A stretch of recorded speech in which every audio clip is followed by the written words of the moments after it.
When the will was read, everybody figured she'd been crazy when she wrote it. And that included me. But I changed my mind after spending a night on an island with a pig, a cat, and an ape. Because in reality, they were people. From the pen of Raymond Chandler, outstanding author of crime fiction, comes his most famous character as CBS presents The Adventures of Philip Marlowe.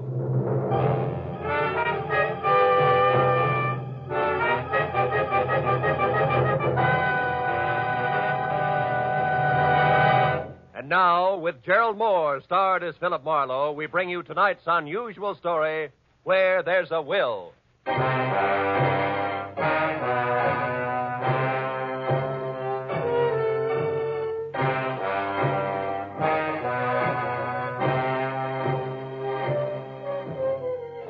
had spent the whole day on a noisy job which had concerned itself with a lot of people who talked a lot and said nothing. When I finally locked up my office for the night, I was worn out. As I drove slowly along the street, I was glad to be heading for home and a little peace and quiet. At least that's what I thought. But when I pulled up for a full stop sign, only a half a block from my apartment, something happened which brought my little dream of peace and quiet to an end. The car door opposite me flew open, and something mighty excited jumped in. I'm being followed. Drive on, please. The law? No, please drive on. Okay, lady, get a good grip on the upholstery.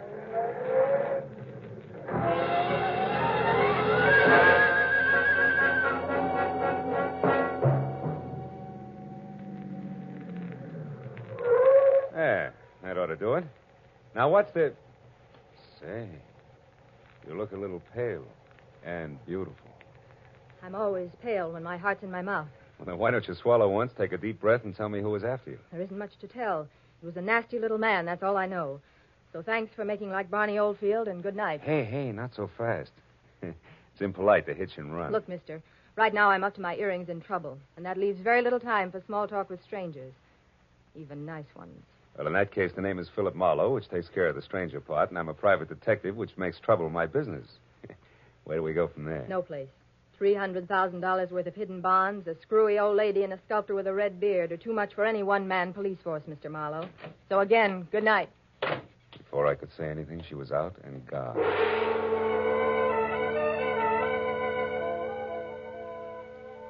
There was only the heady scent of taboo in the air, and the memory of a gorgeous profile with jet black hair and pale blue eyes. I sighed like a schoolboy and decided to put her under the heading of things that pass in the night. But I couldn't. Why, out of all the cars in Los Angeles, should she have picked on mine? Well, the next morning, as I was walking down the corridor to my office door, I was still seeing pale blue eyes. Maybe that's why I didn't notice the man who waited outside my door until I was almost on top of him. He was well-dressed and about 35. He looked like a man who had forgotten how to smile. Marlowe. Right. I want to compliment you on your behavior last night, Mr. Marlowe. Barbara told me about it. Oh? Come on in, Mr. Shields. Edward Shields. Would you be interested in aiding 3 people in a search for more than $250,000 in negotiable bonds? 1% of which will be yours if the bonds are found? Being a fairly fast man with figures, yes. Yes, I would. Splendid. I'd like a few details. Well, Mr. Marlowe, my aunt, Bernice Mayhew Shaw, died, leaving her entire fortune to charity, with the exception of the bonds I mentioned. Those are to be divided equally among 3 of us, the sole heirs, if we find them within 24 hours. That sounds like something you dream about after a midnight snack of pizza and pig's knuckles. Perhaps. But you didn't know my aunt. Beside myself, the beneficiaries are Barbara Haynes, the girl you met last night. She was Aunt Bernice's personal secretary. And another nephew, Harlan Crane, who, at the moment, happens to be a sculptor. Happens to be? 6 months ago, he was a sailor. Before that, a writer, without even a rejection slip to his name. My cousin is irresponsible, impetuous, and completely self-indulgent. The will itself, Mr. Shields, what are the exact conditions? At precisely noon today, the 3 of us are to meet with Luther Willard, my beloved aunt's lawyer, who will give us each a large sheet of tissue paper covered with specific markings. Individually, the sheets mean absolutely nothing. But combined, one over the other, the transparent sheets form a coherent map to the location of the bonds. But why all the intrigue? My dear departed aunt had a peculiar sense of humor. In addition to this, she was never particularly fond of any of us. She was sure that our individual shortcomings would make cooperation among us impossible, even for so short a period as 24 hours. And the fact that a man followed Miss Haynes last night convinced you that there was something to that, huh? Convince me? No. He may have been nothing but a personager. Nevertheless, I do feel that to play safe, a fourth party, a custodian of the map, so to speak, would be advisable. That's fine. When do I go to work, Mr. Shields? At noon, at the lawyer's office. However, I regret that first you must be approved by the third heir. I don't like to ask this, Mr. Marlowe, but would you mind very much calling on my cousin, Harlan, personally? Not at all. As a matter of fact, I think he might prove very interesting. Yes. I'm sure he will. As interesting as an ape in the zoo.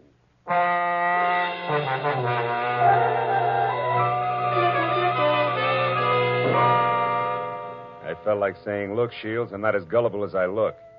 But then I thought a client's a client, and I decided to play along. Harlan Crane, 6 foot, red-bearded giant, talked as he worked, wielding a 10-pound sculptor's mallet like it was an 18th century quill. I'll be frank with you, Marlowe. Money isn't everything to me and never has been. Over $100,000 will buy a lot of marble. Half the state of Vermont, I'd say. But coming to the point, Mr. Crane, do I get your seal of approval? Oh, I imagine you'll be all right. Anyone who can get by Shields, the all-American Scrooge, ought to do. Thanks, a million. I'm not being personal where you're concerned. It's just a matter of facing a fact bluntly. Edward Shields is conniving, avaricious, and dull. I heartily recommend him to nobody. And the girl, Barbara, you feel the same way about her? No, I don't. And the truth of the matter, Marlowe, is that I know very little about Barbara Haynes. What I do know, I like very much. Yeah, that I can understand. Marlowe, do you realize that once you have the whole map in your possession, you're worth an awful lot of money? Of course I do. The whole map, I have a market value of exactly $300,000. That's right, fellow. $300,000, dead or alive.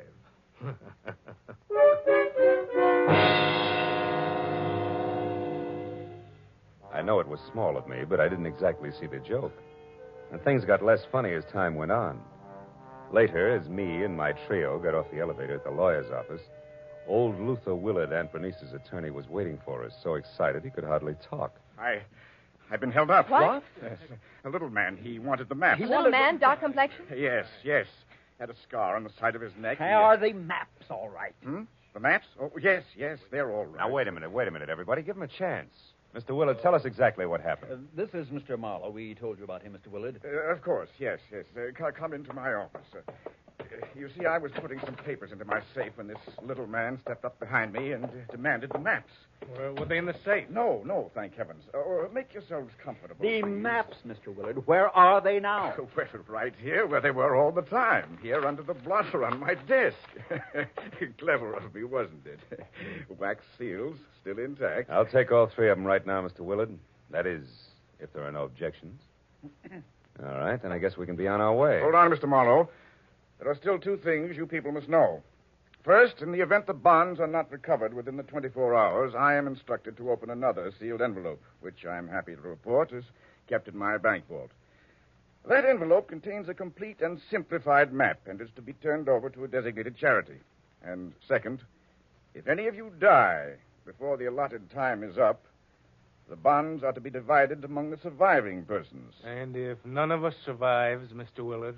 Why, in that case, the bonds again go to charity. You see, Harlan, your aunt was a very generous woman.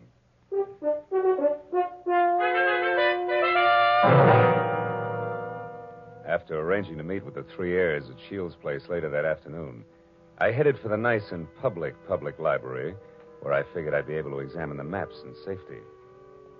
By placing the 3 maps exactly one over the other, I saw that the bonds were hidden on the larger of 2 squares of land called Twin Islands, which were the personal property of the late Bernice Mayhew Shaw, and located in Indian Lake in the San Bernardino Mountains. As I left the library with the 3 maps in my pocket, I felt like a well-fed mallet on the opening day of hunting season. Then I knew I was being followed. As I slipped into a doorway and turned, I saw it was the nasty little man with the scar. All right, you. We're through playing tag. Oh, let me go. Not yet, Shorty. Not until you talk loud and clear. No, don't hit me, please. Please hit me down. I'll tell you everything. All right. If you're sure you can get it all straight the first time. There. Now, the whole story, beginning, middle, and end. Yeah. Yeah, like you say. Whole story. Okay. Starts like this. Oh!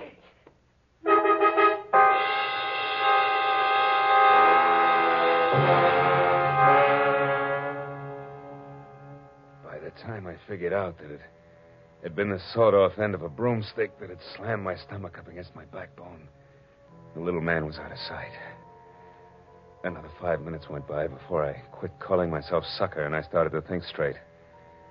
The nearest public locker was in the Santa Fe Trailways bus depot in Cahuenga.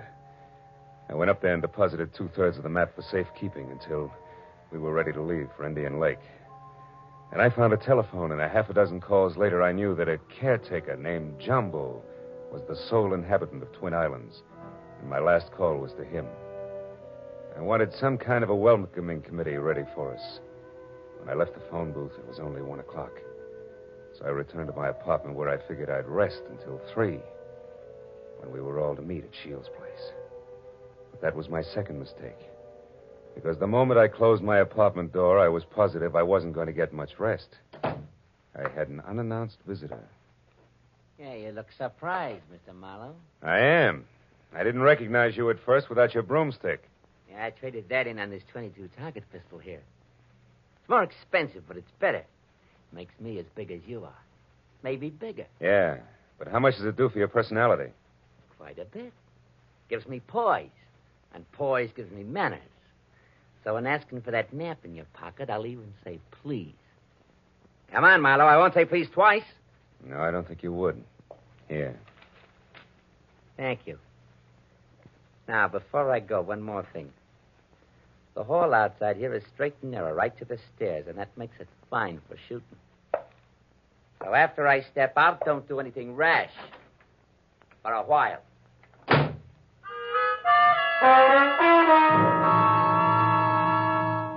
So, loving life as I do, I didn't do anything rash for a while. In fact, I could have whipped up a nice 7-minute frosting before I moved at all.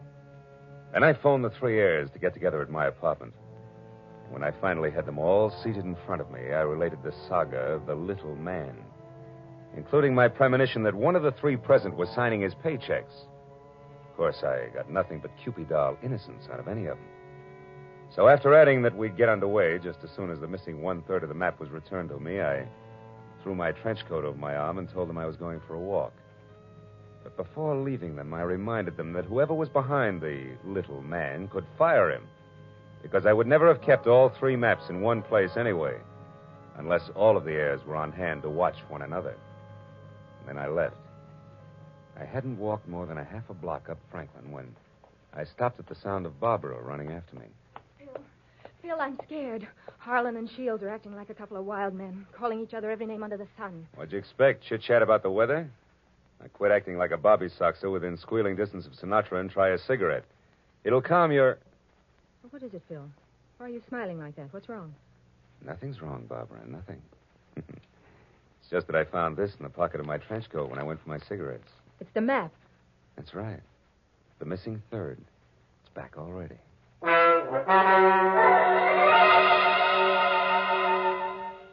When that missing 3rd part of the map turned up so fast, I figured the heirs had decided to play ball. But I made a mental note to keep my eyes on them anyway. At 3 o'clock, I went to Edward Shields' hillside house in Laurel Canyon for the scheduled meeting. Shields wasn't home yet, but Cousin Harlan was there, admiring the view. Barbara showed up a few minutes later in a convertible, and Shields arrived last by cab. It finally began to look as though we might actually start out all together. Well, I see we all arrived, safe and sound. Yeah. Disappointed? Only by your clumsy attempts at humor, Harlan. Stop it, boys. Let's get started. Phil, have you looked at the map? Where are we going? To Indian Lake. It's a 4-hour drive, so if you're all ready, I suggest we get started. Very well. I'll go up to the garage and get the car. So Aunt Bernice hid the bonds in a roost at Twin Islands, eh? Well, well, well. Nobody seemed surprised at the location Aunt Bernice had chosen to hide her bonds. And Harlan, Barbara, and I stood on the front porch watching Shields as he climbed the very steep driveway to his garage in the car. But Barbara got more of my attention than Shields. She made a mighty dreamy picture. And she leaned casually back against the rail of the porch. She wasn't aware that I was watching her. And I suddenly saw her go tense, her eyes filled with fear, and I quickly turned to follow her stare. Shields' car was going at a rapid clip down the steep driveway. I still couldn't figure out Barbara's concern, and then she started screaming. The car's out of control. The car was headed for the edge of a cliff. His brakes are out. You go over. The tree stopped him. Shields, are you hurt? No, I'm all right.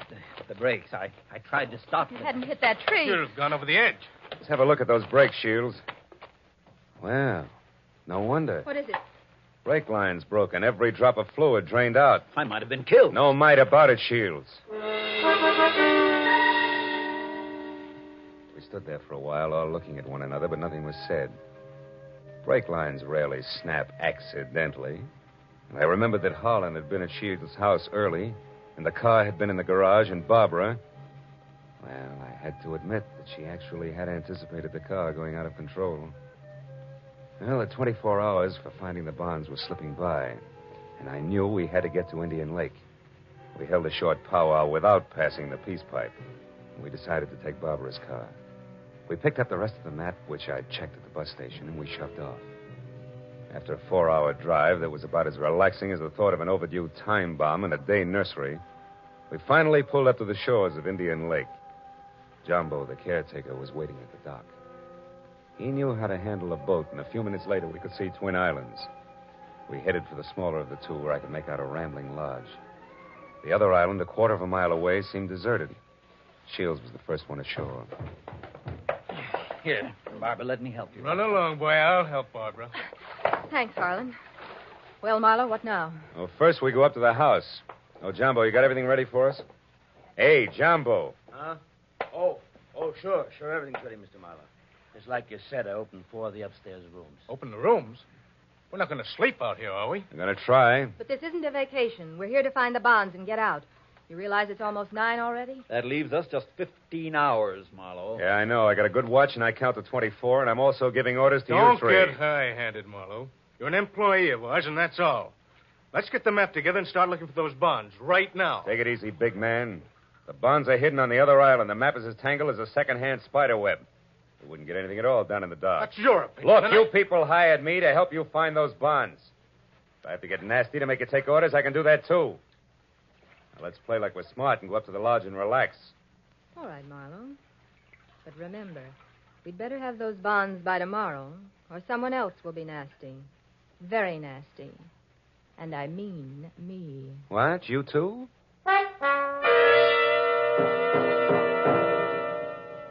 Getting the three heirs settled down at dinner table was quite a chore.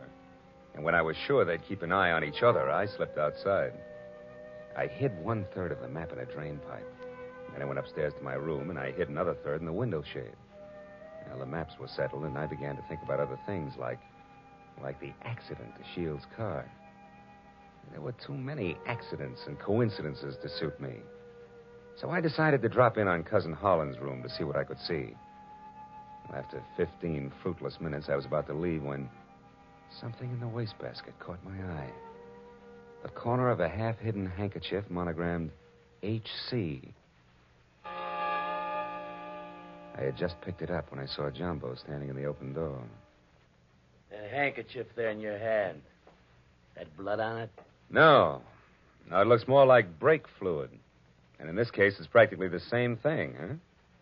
I think we'll leave it right here in the wastebasket, Jumbo. Oh, did you want something? Just wanted to say I'll be in my own place out back if you want me. Okay. You know where Mr. Shields is? He's out in the veranda. Alone? Yeah? Thanks, Jumbo. If I need anything, I'll call you. Good night.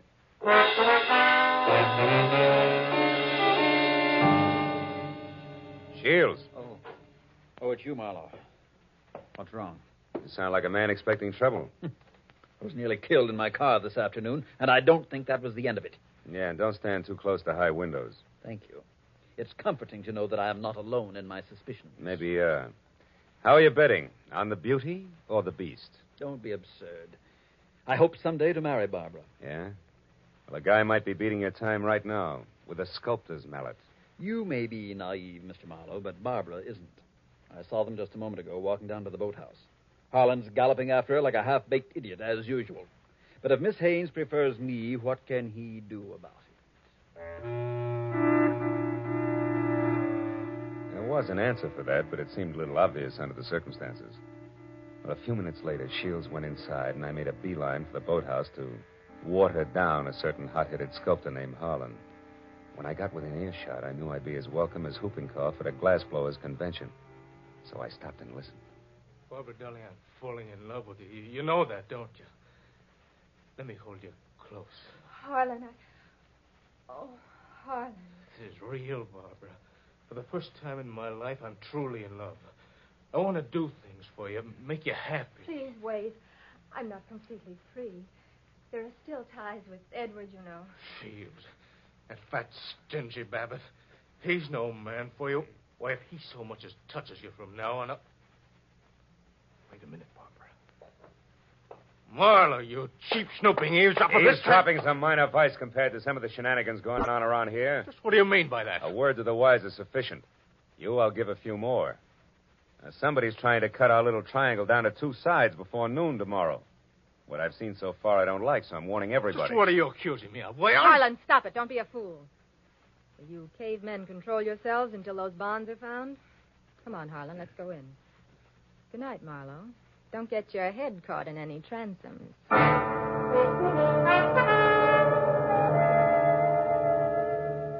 Deciding sleep wouldn't be very healthy for a man in my position, I decided to sit up that night.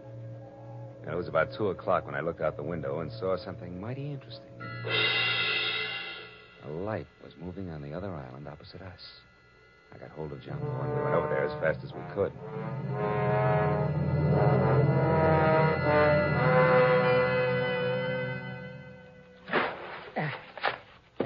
There we're beach.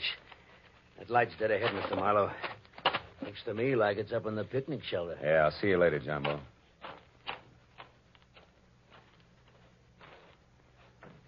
Who's there? Guess who? Oh, Marlowe. I didn't hear you come up. The wind's too strong, I guess. I'm glad to see you. Spooky here all alone. Oh, sure.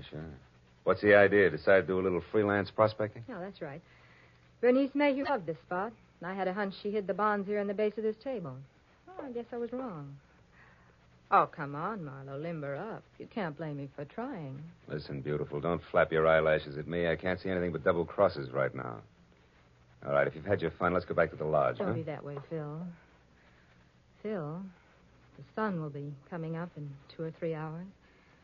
Why not wait for it here with me? Barbara, baby, don't burn up too many calories with that routine. Because I only keep 1/3 of the map on me. You think you're so smart. Bright ideas hatch in that cute little brain of yours, too. Now let's... Oh, comes the gun with a pearl handle, no less. Stay away from me, Marlowe. Over there. Hey, what's going on here, Eddie? Jumbo! Look out, Jumbo! Jumbo stepped into the light and Barbara turned. I made a swipe at her gun hand that knocked pistol, purse, and lamp all over the picnic shelter. I found the gun and gave it to Jumbo. Then I started to pick up an assortment of knickknacks that had spilled out of her purse. But I never finished, because one of the items made my eyes pop. It was the monogrammed handkerchief covered with brake fluid that I'd found in Harlan's room. It all made sense now. It tied up everything that I'd suspected right along. Only 2 of my trio had planned to split up the $300,000 worth of bonds from the first. As I ran for the motor launch, I yelled at Jumbo to bring Barbara over in the rowboat. All the way back, I had the panicky feeling that I was probably too late. But when I sneaked in the front door of the lodge, there were still 2 voices, and they came from the open kitchen door. With my hand on my gun, I edged along the wall and peeked in. Shields, you're a fool. Perhaps. But I'm going to kill you and have a perfect case of self-defense. What are you talking about? Your hopelessly framed cousin, Harlan. I ruined the brakes on my own car. I planted your handkerchief, stained with brake fluid, in your room. Marlowe found it. He's convinced that you tried to kill me. He's also convinced that he was brought into this whole thing by coincidence. He doesn't know that he was deliberately involved in our search for the bonds, just so he'd make a reputable witness. You're out of your mind. Not at all. I'm going to kill you and say it was self-defense. Marlowe will testify that you tried to kill me before. What Marlowe's going to do is blow your head off if you don't drop that gun, Shields. Marlowe. Yeah, Marlowe. Who knows he wasn't brought into this thing by coincidence, but has stuck around to see the fireworks and who almost saw them just now. Bill, what's happened? Barbara, couldn't you hold Marlowe on the other island? You Shut up, Shields! Barbara's little mistake was that she should have gotten rid of Holland's handkerchief after she took it out of his room so he wouldn't see it. Barbara, I don't understand. You planned all this with Shields against me? Well, I did in the beginning, Harlan, but I changed my mind when I fell in love with you. I let Marlowe find the handkerchief in my purse. I wanted him to stop Edward. Oh, darling, don't you see... Come on, Miss Bankhead. Cut the dramatics. The show's over. Let's have it straight, huh? All right. We might as well if we're going to find those bonds before it's too late.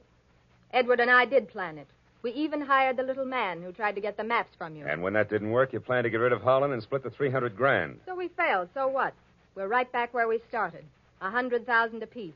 Now let's go find those bonds. Not so fast, beautiful. What happened to Holland just now was a little more serious than a hot foot. It was attempted murder. He can slap you two in the jug this minute if he wants to. But I'll leave it up to him. Okay, Holland, what do you say? It's your move. No.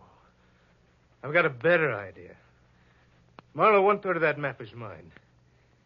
Give it to me. Okay. There it is. Harlan, what are you going to do? Harlan, no. Don't burn it. There. Now we all lose. Now none of us will get the bonds. That's probably how Aunt Bernice wanted it anyway.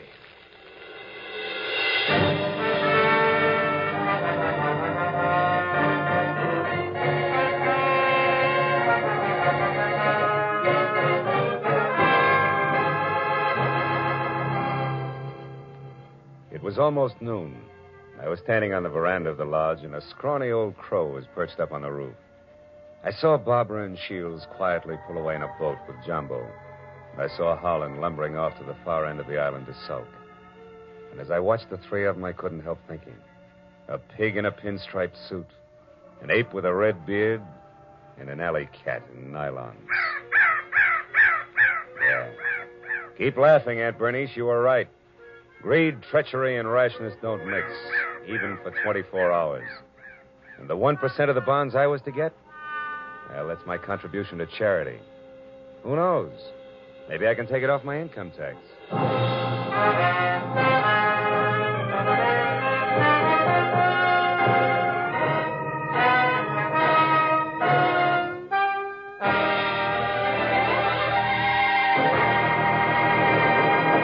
The Adventures of Philip Marlowe, created by Raymond Chandler, stars Gerald Moore and is produced and directed by Norman MacDonald. Featured in tonight's story were Mary Shipp, Parley Bear, Don Diamond, Ted Von Eltz, and Wilms Herbert. The special music was conceived and conducted by Richard Orant.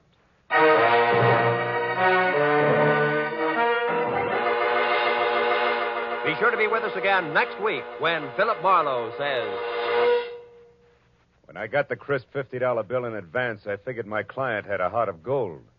But after I was beat up, double-crossed, and shot at, I realized just how hard a heart of gold could be.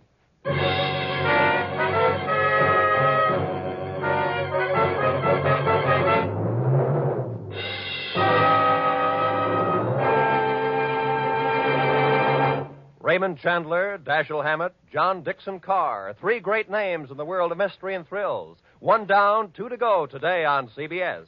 Now that you've heard Raymond Chandler's Philip Marlowe in action, CBS invites you to hear Dashiell Hammett's Sam Spade in action tonight, followed by John Dixon Carr's personally written radio series, Cabin B-13. Chandler, Hammett, Carr, today and every Sunday, over most of these CBS stations. It's a mystery if you miss them.